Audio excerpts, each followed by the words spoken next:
জাতীয় মাছ হলো ইলিশ। আর এই ইলিশ মাছ কিন্তু আমাদের বাংলাদেশের মানুষ এটা খেতে খুবই পছন্দ করে, এমন একটি মাছ এটা।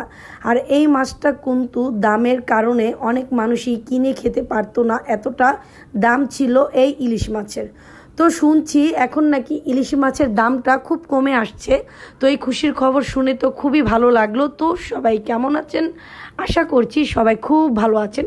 যেটা শুনছিলাম যে ইলিশ মাছের দাম এতটাই নাকি কমে আসবে, তখন ধনী হোক গরিব হোক সবাই নাকি কিনে খেতে পারবে।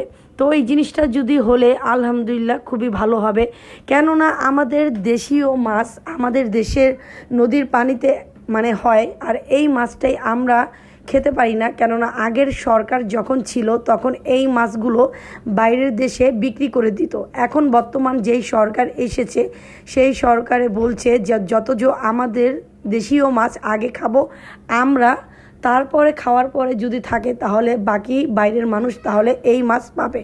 তো এই কথাগুলো শুনে না আসলে এক কথায় খুবই ভালো লাগলো।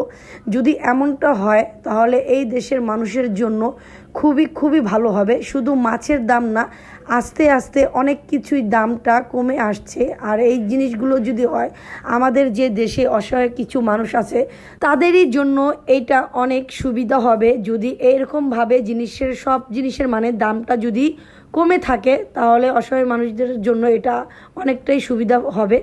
তো হলো যাই হোক, আজকে আমি কথা বলতে বলতে আমাদের সেই জাতীয় ইলিশ মাছ দিয়েই আমি রান্না করেছি পেঁপে।